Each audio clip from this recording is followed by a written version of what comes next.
I've been using this portable power station for the past 3 weeks or so. Here is what I really like about it. Now, the thing that sets this apart and that I think is actually really cool is, waha! It's got built-in solar panels. Now, the solar panel doesn't do a whole lot in my testing. I was getting just over 20 watts of input with the solar panel, but the fact that they have a built-in solar panel I think is really cool. The reason I like that so much is it just makes it really nice for charging devices like phones or tablets or even some low-powered laptop computers. It's really nice and convenient that you can just flip up the solar panel and you're good to go. You don't need to hook up any other things. You don't need to worry about cables or anything like that. It's really nice for when you're in the car or RV and you're just stopping by somewhere for a little while, maybe an hour or two, and you just want to pull this out, put the solar panel up. That's all you need to do. You don't need to do this whole big setup. That's really cool. The other thing I really like about this is you will notice that the display is still on. Now, this is on DC and USB power, but I've had this on for over a week. Now, with a lot of portable power stations, when you leave the power on, it totally drains the power. With this, that is not the case. I really appreciate that about this because I like keeping USB power on.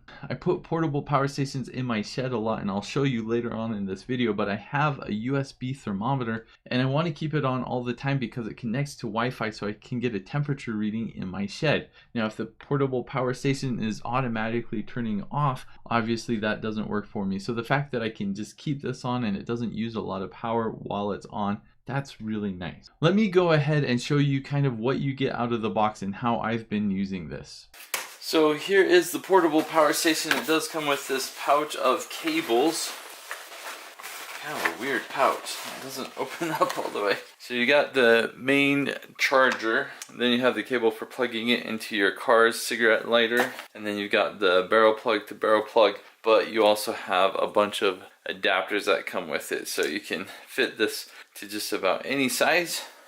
Then here is the portable power station. You can see over here it's got the display. Let's go ahead and turn it on. Shows what the battery level is, so it just kind of has a simple 20, 40, 60, 80, 100 power level. You got a single AC outlet. You got these covers to prevent water from getting in. Then you got your car plug as well. You got your input and output. You got USB-C and then a couple USB ports. And of course, what makes this unique is it does have a built-in solar panel. So that is cool. On the back, you got this stand, so you can leave it out like that, have it charge in the sun.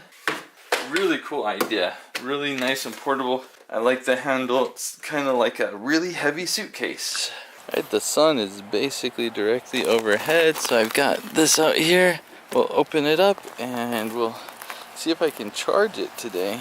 It's kind of hard to see, but it says there's 22 watts of power going in. Pretty slow charging. Looks like we're at about 60% right now. So those wires coming out of the ceiling are plugged into a solar panel, and you can see it's a 100-watt solar panel. It says it's charging at 63 watts of input. I've got it plugged into AC here. I also have USB plugged in, but nothing is on. So to turn on AC, you press the AC button. You can see that turns on, so we've got nothing output. Let me turn on some lights.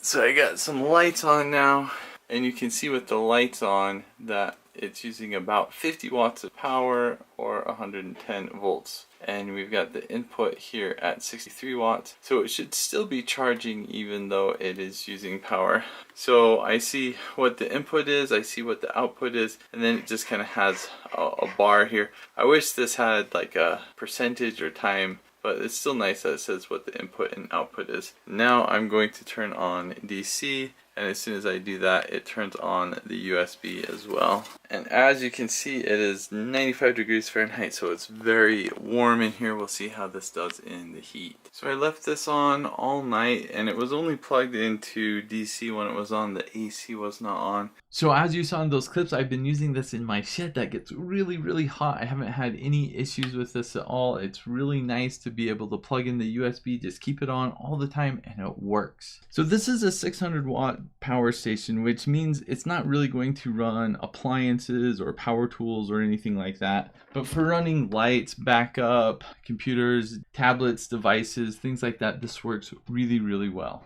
This was sent to me so I could do this video review. I've used a lot of portable power stations. I like the uniqueness of having the built-in solar panel on this. I also like the shape. This is a little bit easier to store than the other portable power stations that are just kind of a big block. This you can store a little bit nicer. In a van or RV, you can put this under the seats. So that's really a nice thing about this. Overall, I do think it's a really nice power station. I do wish they would have found a way to make a better solar panel built in. Maybe it could have unfolded a few times so you can get just a little bit more power, as it charges pretty slow with that. But overall, it's really nice. Thanks for watching. Have a great day.